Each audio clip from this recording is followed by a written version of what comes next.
Coba lihat ini. Kalau saudara ada di posisi orang ini, saudara ambil atau tidak? Jujur. Kalau saya ambil.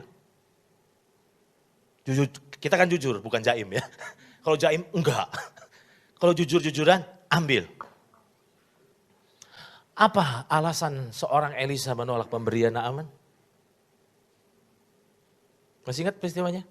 Naaman itu datang jauh-jauh dalam kondisi kusta. Betul, masih ingat itu? Terus disembuhkan oleh Elisa. Sebagai rasa terima kasihnya, Naaman itu mau ngasih sesuatu buat Elisa. Masih ingat itu? Dan kalau saudara pelajari, ternyata Elisa tolak. Lihat ini. Di dalam 2 Raja-Raja pasal 5,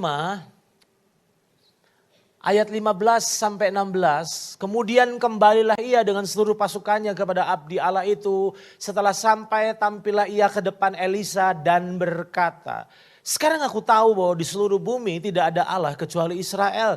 Karena itu terimalah kiranya suatu pemberian dari hambamu ini. Tetapi Elisa menjawab, demi Tuhan yang hidup yang di hadapannya aku menjadi pelayan. Sesungguhnya aku tidak akan menerima apa-apa. Dan walaupun Naaman mendesaknya supaya ia menerima sesuatu, ia tetap menolak. Didesak. Naaman berpikir ini kayaknya lagi paisengki ya. Oh paisengki rupanya nih. Rasa sungkan udah dipaksa. Tetap ditolak. Pertanyaan saya kalau saudara jadi Elisa saat itu. Saudara ambil atau tidak? Saya mau tanya. Naaman itu ngasih kira-kira sebetulnya suap atau rasa terima kasih? Terima kasih karena dia ngerasa udah ditolong. Ini bilang gila, saya udah disembuh. Kita katakan Elisa tegas menolaknya. Pertanyaan saya, kenapa ditolak? Bukankah itu sepertinya berkat? Alasan menolaknya adalah ini. 2 Raja-Raja 5 ayat 25 sampai 27. Masih ingat kisah ini? Gehasi lihat gitu, dia bilang gini, ini bodoh ini Elisa.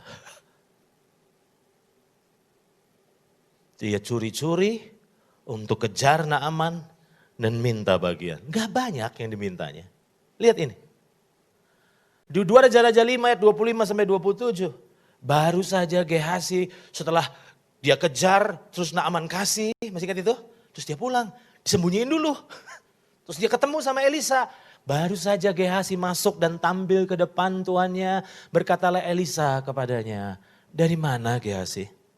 Jawabnya, hamba-mu ini tidak pergi kemana-mana. Tetapi kata Elisa kepadanya, bukankah hatiku ikut pergi? Ketika orang itu turun dari atas keretanya mendapatkan engkau. Maka sekarang engkau telah menerima perak. Dan dengan itu dapat memperoleh kebun-kebun. Ini gede loh nih. Kebun-kebun. Bukan cuma satu kebun. Berarti ini gede nih. Kebun-kebun.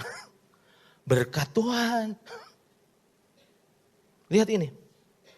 Kebun-kebun. Kebun zaitun. Kebun zaitun. Kebun anggur, kambing domba, lembu sapi, budak laki-laki dan budak perempuan. Budak itu mahal waktu itu. Jadi didapat itu gede sekali, besar sekali.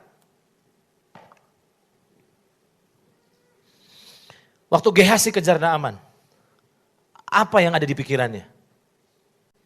Yang ada di pikirannya pasti begini, ini tuanku ini terlalu paisengkian. Sehingga akhirnya gini, berkat Tuhan kok ditolak.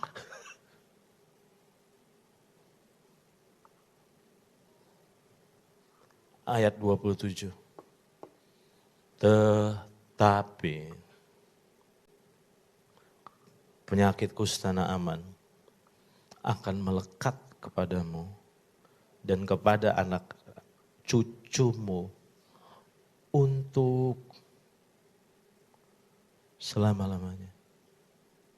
Maka keluarlah Gehasi dari depannya dengan kena kusta putih seperti salju. Pertanyaan saya, apakah Gehasi kehilangan semuanya? Tidak. Dia dapat kekayaannya.